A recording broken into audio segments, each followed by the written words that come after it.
ডেকে বললেন, মীরা তোমার তো বিয়ে আমরা ঠিক করে রেখেছি। কোথায়? কেন? ওই যে তোমার দাদু ভাই পূজা করছে গিরিধারী, তার সঙ্গে তোমার বিয়ে ঠিক হয়ে গেছে। এই তো বলা হয়ে গেল। কেননা সন্তান ভক্ত হয়ে বাবা মার থেকে, বাবা ভক্তিটা আসে এমনি এমনি নয়, বাবা মায়ের কাছ থেকে আসে। যার পিতা মাতা কৃষ্ণ ভক্ত তার সন্তান ভক্ত হয়। দেখবেন কোন আসরিক জ্ঞান সম্পন্ন ব্যক্তির ঘরে কৃষ্ণ ভক্ত আসে না, জন্ম নেয় না। কেননা যারা আসরিক জ্ঞান সম্পন্ন, যাদের কৃষ্ণ ভক্তি নাই, তারা সাধনা করেনি, তারা কৃষ্ণ ভক্ত সন্তান জন্ম দেবে কি করে? এই যে মা বলে দিল, মীরা তোমার বিবাহ ধার্য করা হয়েছে গিরিধারীর সঙ্গে, যেই না বলা, ছোট্ট মেয়েটা মন প্রাণে সঁপে দিল গিরিধারীর চরণে। রাত্রি গভীর হয়ে গেল, স্বপ্নে দর্শন করছেন সাধু বাবা। গিরিধারী স্বয়ং এসে বলছে, ওগো ভক্ত, তোমার সাধনা পূর্ণ হয়েছে, কিছুদিনের মধ্যে তুমি আমার কাছে চলে আসবে, তুমি আমার চরণ পাবে। তাই আমার দায়িত্বটা তুমি মীরার হাতে অর্পণ করে যাও। শুরু হলো ভক্তির সাধনা। ছোট্ট মীরার হাতে সকালবেলা উঠে সাধু বাবা অর্পণ করলেন, এই নাও মা তোমার গিরিধারী, তোমার সংসর্গ আমি তোমায় দিল। ছোট্ট মেয়েটার হাতে অর্পণ করলো গিরিধারীকে। মীরার মা ছুটে এসেছে, বাবা কি আপনি কি করলেন? আমার ছোট্ট মেয়ে সাধনা জানে না, ভক্তি জানে না। তুমি হয়তো জানো না, ও যে আমার চেয়েও বড় সমৃদ্ধি নিয়ে এসেছে এই জগতে। ছোট্ট মীরা প্রতিদিন মালা গেথে গেথে গোবিন্দের গলায় দেয়, আর বলে, গিরিধারী এই যে আজ থেকে মালা বদল হয়ে গেল, তোমার সঙ্গে আমার বিবাহ হয়ে গেল, আজ থেকে আমি শুধু তোমার আর কারো।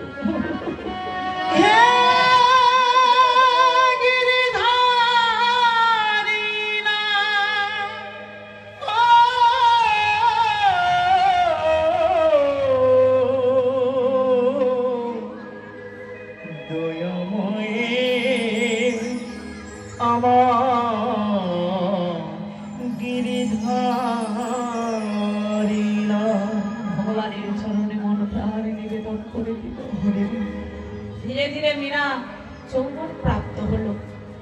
আর বাবা, এই সংসারে যদি একটা মেয়ে প্রাপ্তবয়স্ক হয়ে যায়, তার বাবা মা ঘরে রাখতে পারে না। দেখবেন সে মেয়েটা যতই ভালো হোক, পাড়া প্রতিবেশী কানে কানে বলবে ওই মেয়েটার দোষ আছে, বিয়ে দিচ্ছে না কেন। অনেক কথা শুনতে হয়।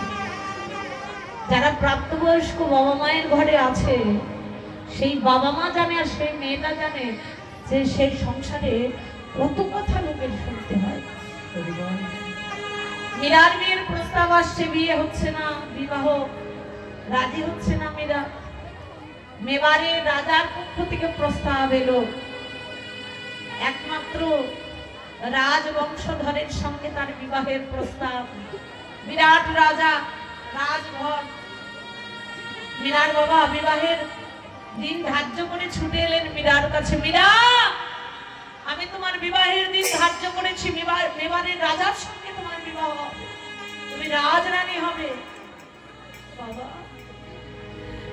বিয়ে তো আমার হয়ে গেছে। কি বললে মীরা? তোমার বিয়ে হয়ে গেছে? কবে তোমার বিয়ে হলো? আমরা কিছুই জানলাম না। পিতা, বিয়ে তো সে আমার শৈশব কালেই হয়ে গেছে। যার হয়তো অল্পেতেই হয়, আর যার হয় না তার আশিতেও হয় না। মাকে ডেকে বললেন, মা তোমার মনে আছে সেদিনের কথা, যেদিন তুমি আমায় ছেলে ঘোরাতে গিয়ে বলেছিলে যে তোমার বিয়ে ধার্য হয়ে গেছে গিরিধারীর সঙ্গে। সেই দিনে আমি গিরিধারীকে নিজের প্রতিঘানী করে তার চরণে দেহ মন প্রাণ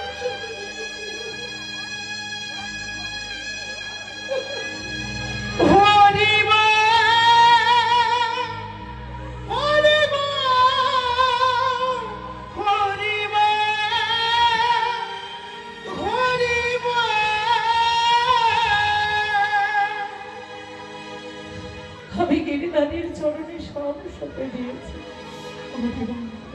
মীরা, তোমার মান সম্ভ্রম রক্ষার জন্য তোমায় বিবাহ দিতেই হবে মা, না হলে যে সমাজে আমরা থাকতে পারবো। ভগবানের চরণে গিয়ে আছাড় গিয়ে বললেন মীরা, প্রভু তুমি না ভগবান,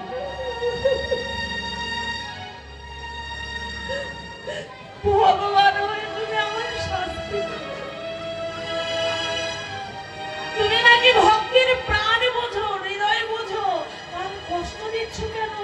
তুমি তো আমার প্রতি, তাহলে আমায় অন্য পতির চরণে কেন আত্মনিবেদন করতে হবে?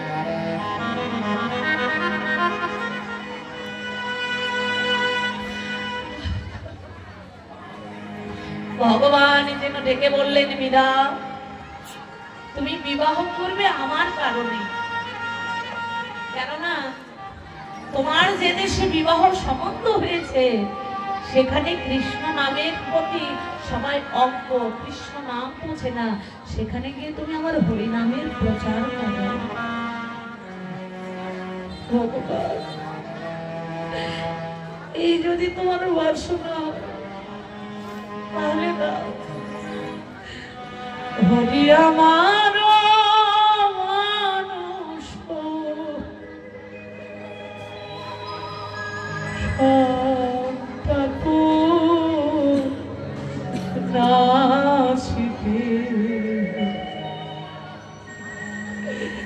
এতে যদি তোমার দুঃখ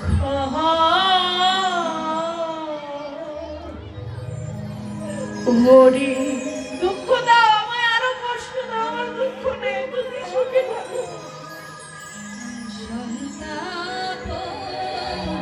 আমায় আরো দুঃখ দাও,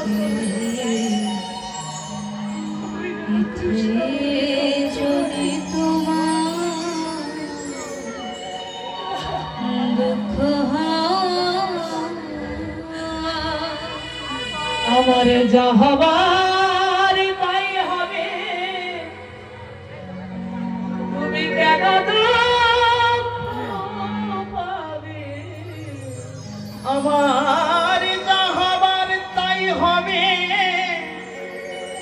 তুমি কেন দুঃখ পাবে? যা হবার তুমি কেন দুঃখ?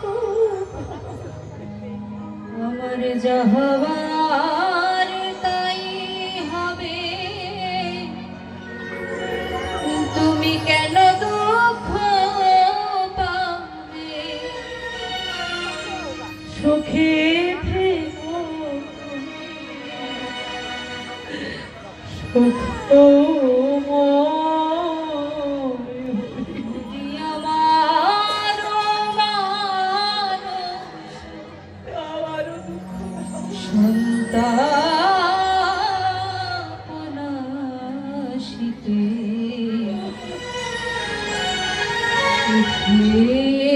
যদি তোমার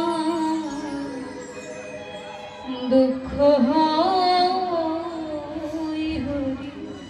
ও বাবা, দেখবেন যারা ভগবানকে ভালোবাসে তাদের জীবনে কষ্ট হয়, দুঃখ হয়।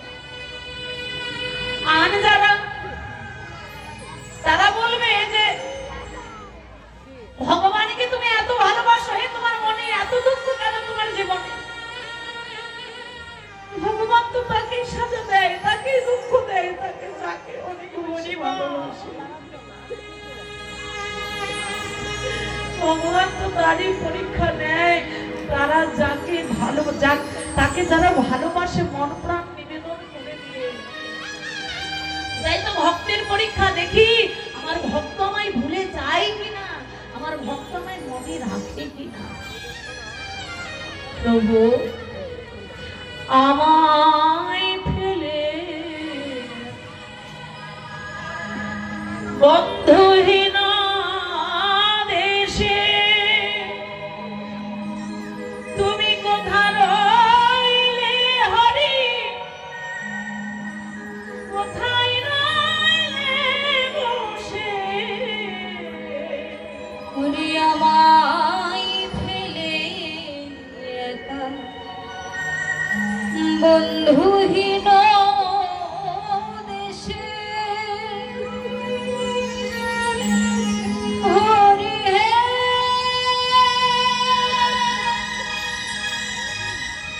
হরি হে হরি হে হরি হে ওরে আমায় ফেলে একা বন্ধুহীন দেশে তুমি কোথা হরি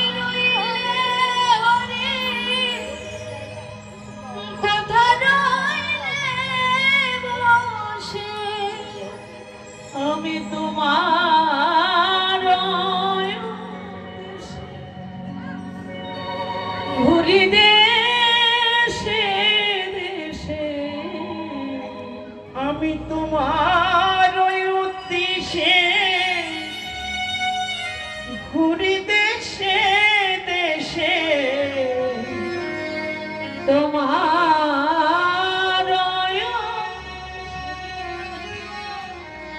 আমি ঘুরি দেশে, আমি তোমার দেশে ঘুরি দেশে দেশে কবে হবে তবু পরিচয় হরি আমার হরি হরি বল হরি নাশিতে এতে যদি তোমার দুঃখ হয়, হরি আমার মানুষ সন্তাপ নাশিতে ইথে যদি তোমার দুঃখ হয়। প্রভু আমি বিবাহ করলেই যদি তোমার সুখ হয়, তোমার আনন্দ হয়।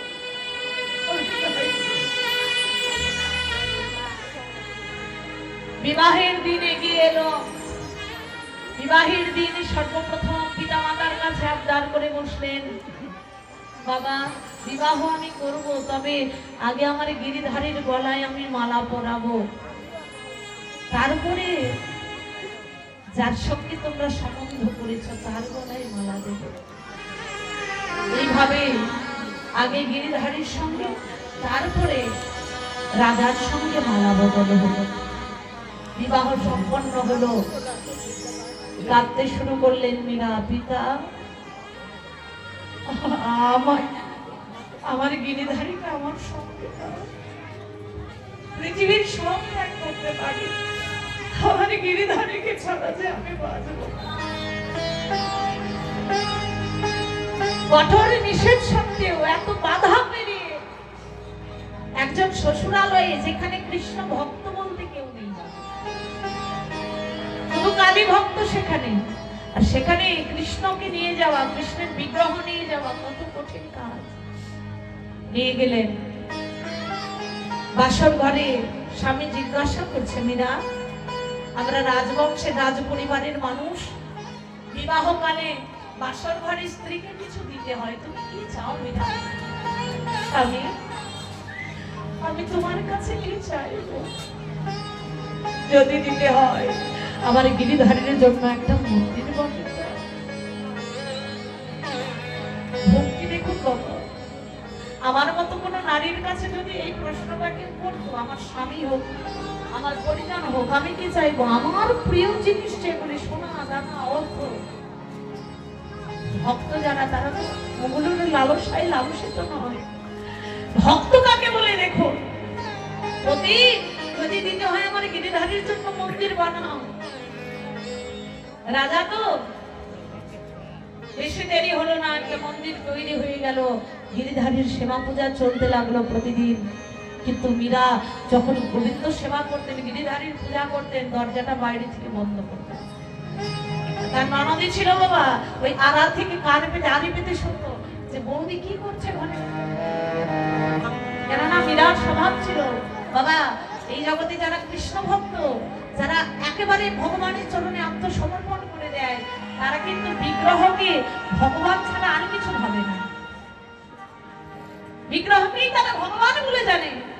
এজন্যই তো বললেন ভক্তি যার কৃষ্ণ তার সর্বশাস্ত্রে কয়, ভক্তি না থাকিলে কৃষ্ণ দেখিলেই কি পাপ। মাটির মূর্তি তৈরি করা হয়েছে, আমি যদি চোখ দিয়ে দেখি ওটা মাটির মূর্তি, তাহলে ওটা মাটিরই মূর্তি থাকবে, কোনোদিন ভগবান হয়ে আমার সামনে দাঁড়াবে না। আমার অন্তরে যদি ভক্তি থাকে, ওটা মাটির মূর্তি নয়, ভগবানের স্বরূপ ধরে আমার সামনে দর্শন দেবে।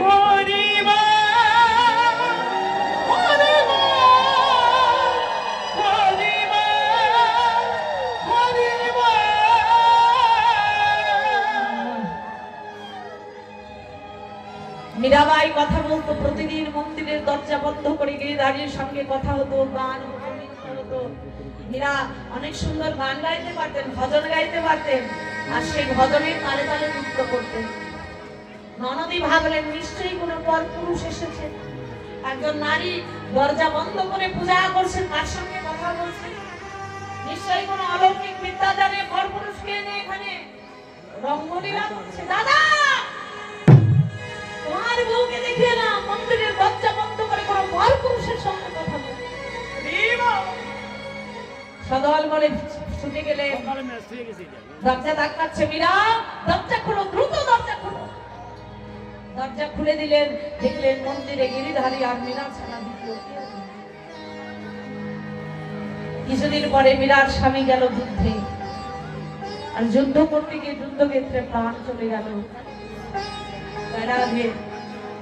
দেখুন বাবা, ভক্ত যেখানে যায় সেখানে অনেক বাধা অতিক্রম করতে হয়। তো নিজ প্রতিবিয়োগ হয়ে গেল, একজন সতী সাধ্বী নারী প্রতিবিয়োগ হয়ে গেল, প্রতিশোধে কাতর হলো না। কেননা কৃষ্ণ যার পরম পতি, সে কি কখনো বিধবা হয় মা? মন্দিরে গিরিধারীর পূজা হয়, সেটা তো কারণ সহ্য হলো না, তাই কি করলেন? ভাসুর আর ননদিনী মিলে সুযুক্তি করে, ওই যুক্তি করে তারা কি করলো? গিরিধারীকে লুকিয়ে রাখলো, মন্দির থেকে সরিয়ে মন্দির দ্বার খুলে দিল। সকালবেলা দেখছে গিরিধারী নেই, মন্দির আছে, আসন আছে, গিরিধারী নেই। আচার্যকে বলল, মীরা প্রভু, আমি জানি আমি তোমায় ভালোবাসি বলে ওরা কেউ আমায় ভালোবাসে।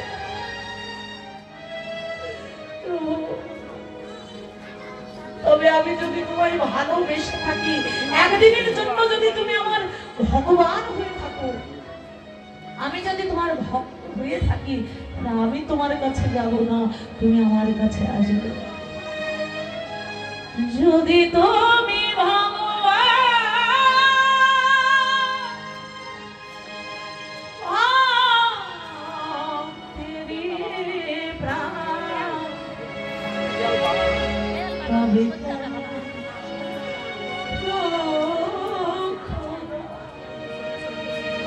তুমি তবে কেন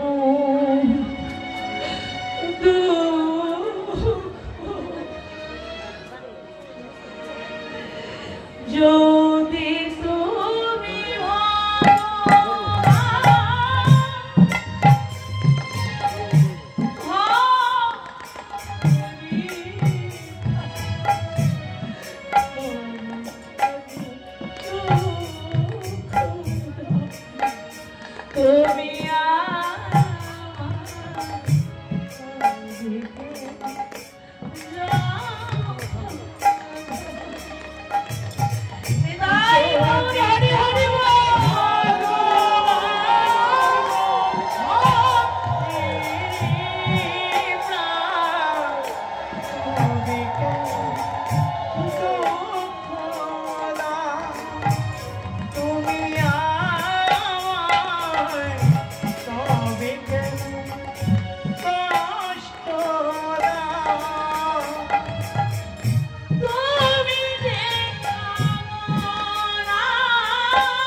তুমি যে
তোমার চরণ ছাড়াই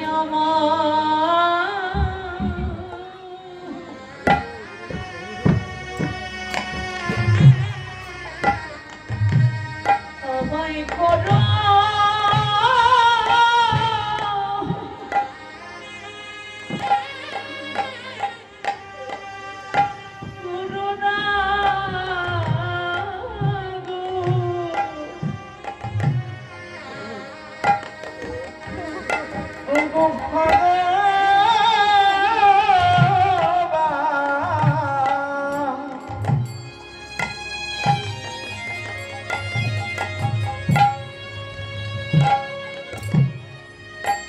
তোমার চরণ ছাড়াই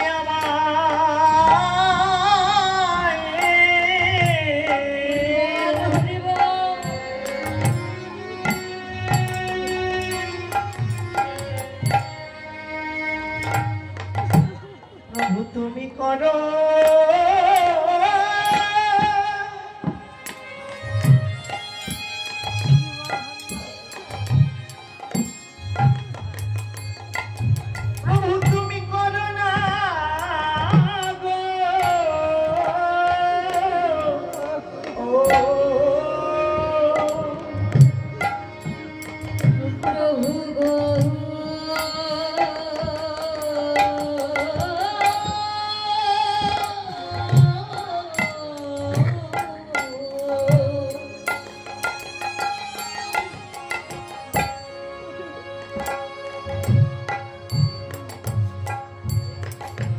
তোমার চরণ ছাড়া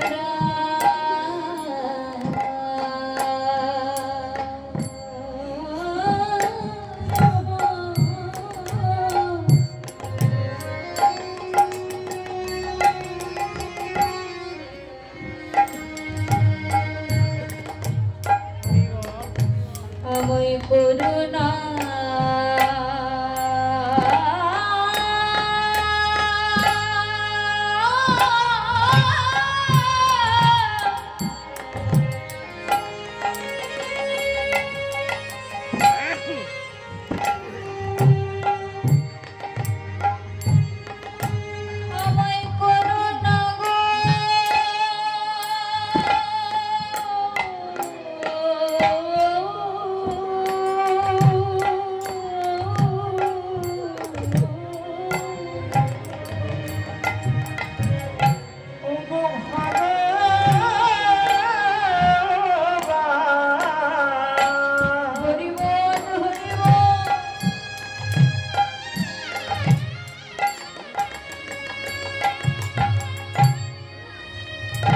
তোমার চরণ ছাড়া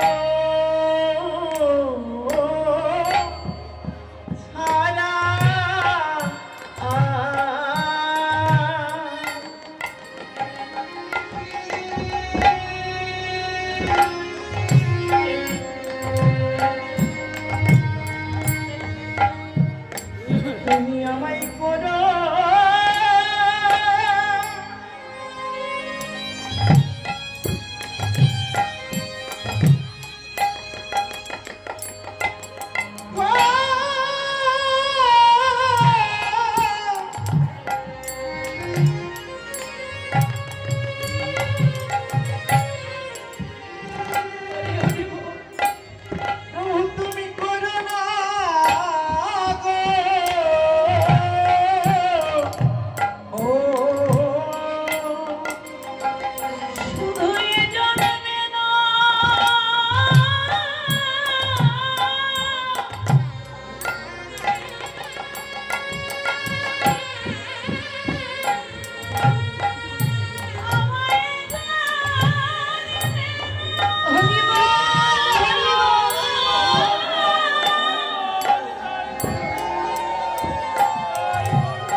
প্রভু তোমার চরণ ছাড়া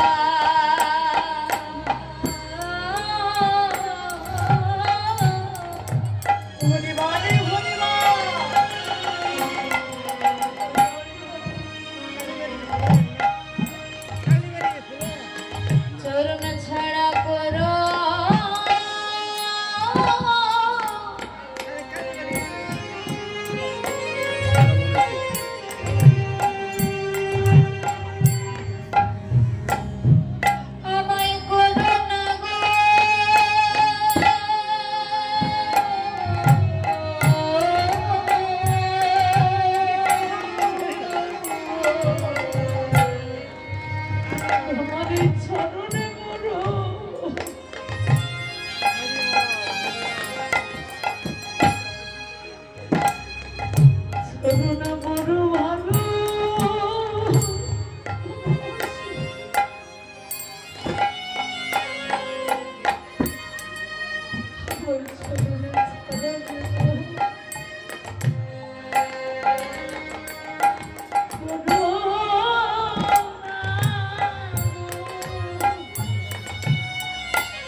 ভালো বাসি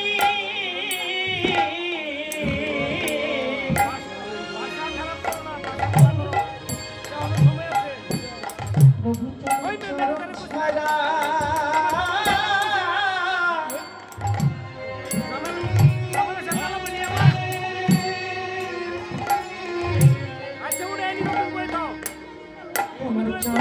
ছাড়া করো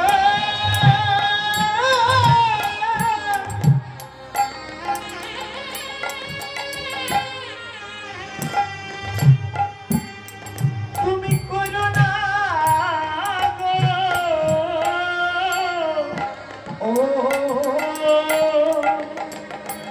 শুধু এ জনমে না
गिरिधारी ने के बोलছে মীরা गिरिधारी আরে কেঁদো না মীরা তুমি যার জন্য কাঁদছো সে তো তোমার আসনে বসে চোখ মেলে দেখলেন गिरिधारी বসে আছে নিজ আসনে জীবন হয়ে কিছুদিন পরে মীরার স্বামী তো মারা গেছে না এই गिरिधारीর সেবা করতে গিয়ে गिरिधारीর চরণামৃতের মধ্যে বিষ মিশিয়ে রেখেছে ননদিনী হাজার বিবাদী হলেও সইতে পারলেন না বৌদি তোমায় মারবার জন্য তোমার ওই চরণামৃতে বিষ মিশিয়ে রেখেছে তুমি পান করো না বৌদি ননদি এই যে ভগবানের চরণের অমৃত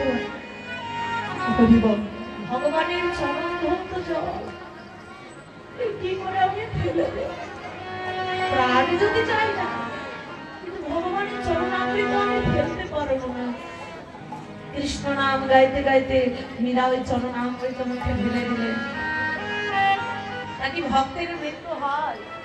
তা আমার ভগবানের চরণামৃত দিয়ে মৃত্যু হলো না, বিষ যেন বলে জল হয়ে গেল। একদিন গভীর রাত্রিতে ওই মন্দির ভাঙবার জন্য লোক পাঠিয়েছিলেন মীরার ভাসুর।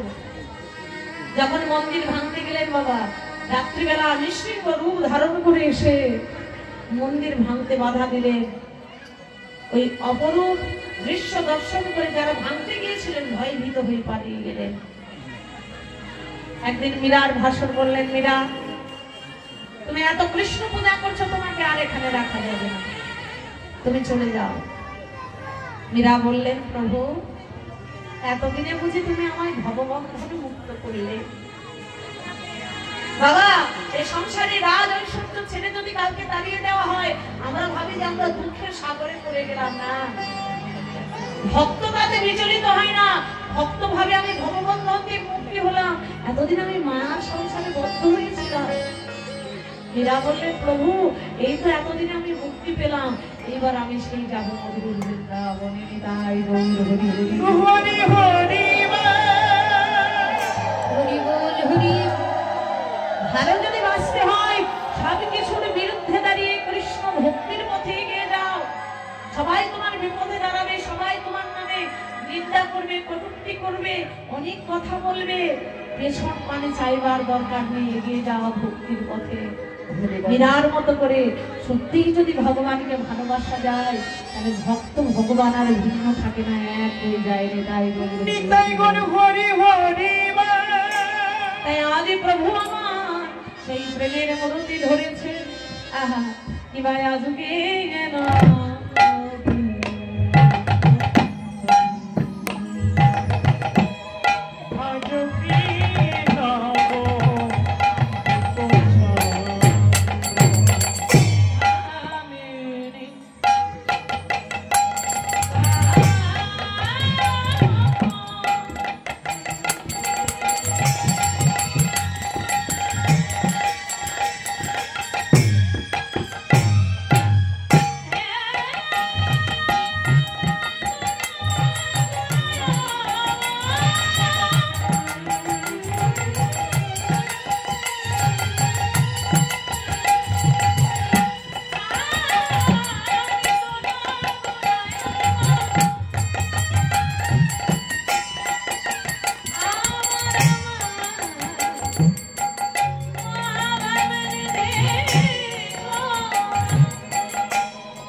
বসি চলো আমরা সূর্য পূজাই না মা যদি নহি পুনর্বসনে আবৃত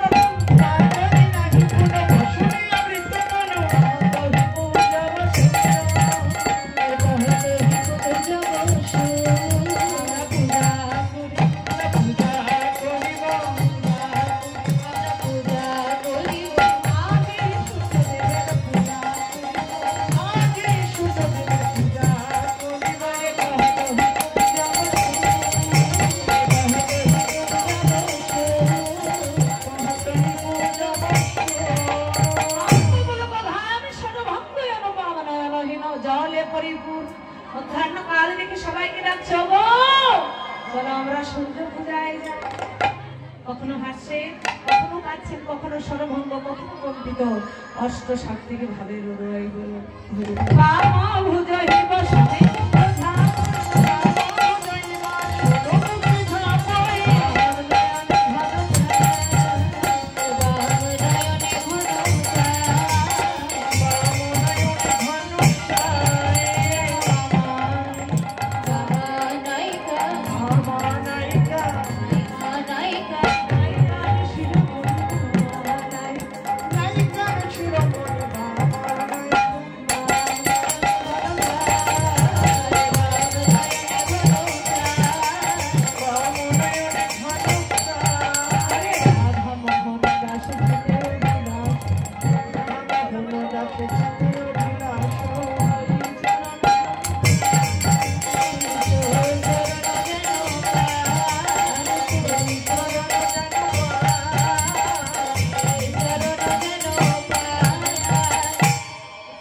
বৃন্দাবন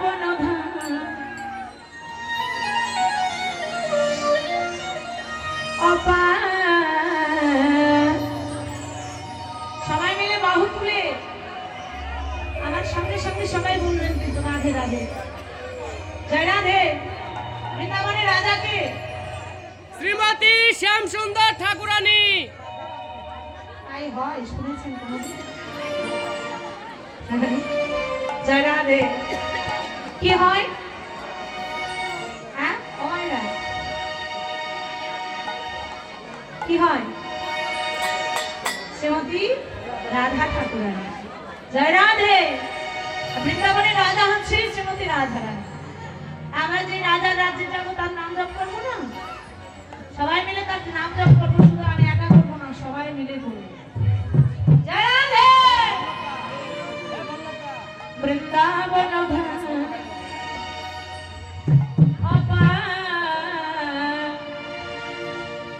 জপে যা রাধে রাধে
लीला में वृंदावन। आज एमन मधुर वृंदावने